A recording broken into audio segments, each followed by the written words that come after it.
সাল্লাল্লাহু আলাইহি ওয়াসাল্লামের খাওয়া দাওয়া, স্রেফ খাওয়া দাওয়া তো সবারই করতে হয়। রাসূলের খাওয়া দাওয়ার ক্ষেত্রেও কত আদর্শ, কয়টা বলবো বলেন? এক গ্লাস পানি খাবেন, নিয়ম মানতে হয় প্রায় 5 থেকে 6টা। এক গ্লাস পানি খাবেন মাত্র, তারপরে অন্য খাওয়া বাদই দিলাম। 5 থেকে 6টা নিয়ম মানতে হয় শুধু এক গ্লাস পানি খেতে। দাঁড়িয়ে খেতে পারবেন না, বসতে হবে। বসে এক ঢোকে খেতে পারবেন না, 3 ঢোকে খেতে হবে। ভিতরে নিঃশ্বাস ফেলতে পারবেন না, বাইরে নিঃশ্বাস ফেলতে হবে। আবার শুরুতে বিসমিল্লাহ বলতে হবে, শেষে আলহামদুলিল্লাহ বলতে হবে। হ্যাঁ, এত নিয়ম মানার টাইম আছে নাকি? দাঁড়াবো, ডক ডক ডক ডক ডক ডক করে খাওয়া শেষ। আজকের তরুণ সমাজের ভাইদের আমি অনেককে দেখি, হ্যাঁ, আপনারা দেখবেন স্টাইল হয়ে গেছে একটা, ডান হাতটা খালি, ডান হাতে কিছু নাই, দাঁড়াইয়া বাম হাত দিয়ে ব্যাস, আছে না? হ্যাঁ, ব্যাস। রাসূলের আদর্শ কোথায়? ও জানেও না যে ওই 1 গ্লাস পানি খাওয়ার জন্য রাসূলের 6টা সুন্নাহ আছে, জানি না। কে জানাবে? আমাদেরকে জানাতে হবে। শুধু তাই না, আল্লাহ রাসূল সাল্লাল্লাহু আলাইহি ওয়াসাল্লাম যখন খেতেন, আমাদের মতো কি চারপাশ থেকে যখন যেখান থেকে ইচ্ছা সেখান থেকে খেতেন নাকি? হ্যাঁ, আল্লাহ রাসূল সাল্লাল্লাহু আলাইহি ওয়াসাল্লাম বসতেন, বসে তার সামনের খাবার আগে খেতেন।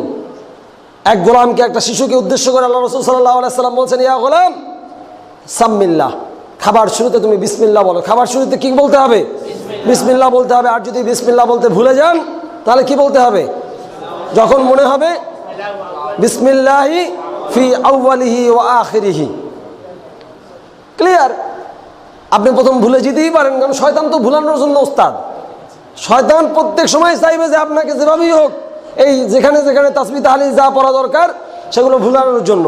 ভুলে দিয়েছে, বিসমিল্লাহ বলতে ভুলে গেছেন, ওকে, যখনই মনে হয়েছে শেষ দিকে হোক বলবেন বিসমিল্লাহি ফি আউয়ালিহি ওয়া আখিরিহি, খালাস, হয়ে গেল রাসূলের সুন্নাহ। আপনি খাবেন, তারপরে বলছেন কুল বিয়ামিনিক, আপনি ডান হাত দিয়ে খাবেন। কোন হাত দিয়ে? ডান হাত দিয়ে। আল্লাহ রাসূল সাল্লাল্লাহু আলাইহি ওয়াসাল্লাম সব সময় সকল ভালো কাজ কোন হাত দিয়ে করতেন? ডান হাত দিয়ে। বাম হাত দিয়ে তিনি কোনো সময় খেয়েছেন? হ্যাঁ, আমরা তো বাম হাত দিয়ে খাওয়া আজকে স্টাইল হয়ে গেছে। হ্যাঁ, বাম হাত দিয়ে না খাইলে তো স্ট্যাটাস রক্ষা হয় না। স্ট্যাটাস কার? স্ট্যাটাস কার? মডেল কার? আদর্শ এগুলো? রাসূল তো জীবনে বাম হাত দিয়ে খাননি। জীবনে একটাবারের জন্য প্রমাণ পাওয়া যায় না রাসূল বাম হাত দিয়ে খেয়েছেন। আপনি বাম হাত দিয়ে খাচ্ছেন কেন? আপনি না রাসূলের অনুসারী? কোন রাসূলের অনুসারী, কোন রাসূলের উম্মত কখনো বাম হাত দিয়ে খেতে পারে না। আল্লাহ রাসূল এই জন্য নিষেধ করেছেন কোনো ব্যক্তি যেন বাম হাত দিয়ে না খায়, কারণ বাম হাত দিয়ে কে খায়? শয়তান খায়। সেই জন্য খাওয়ার সময় ডান হাত দিয়ে খেতে হবে।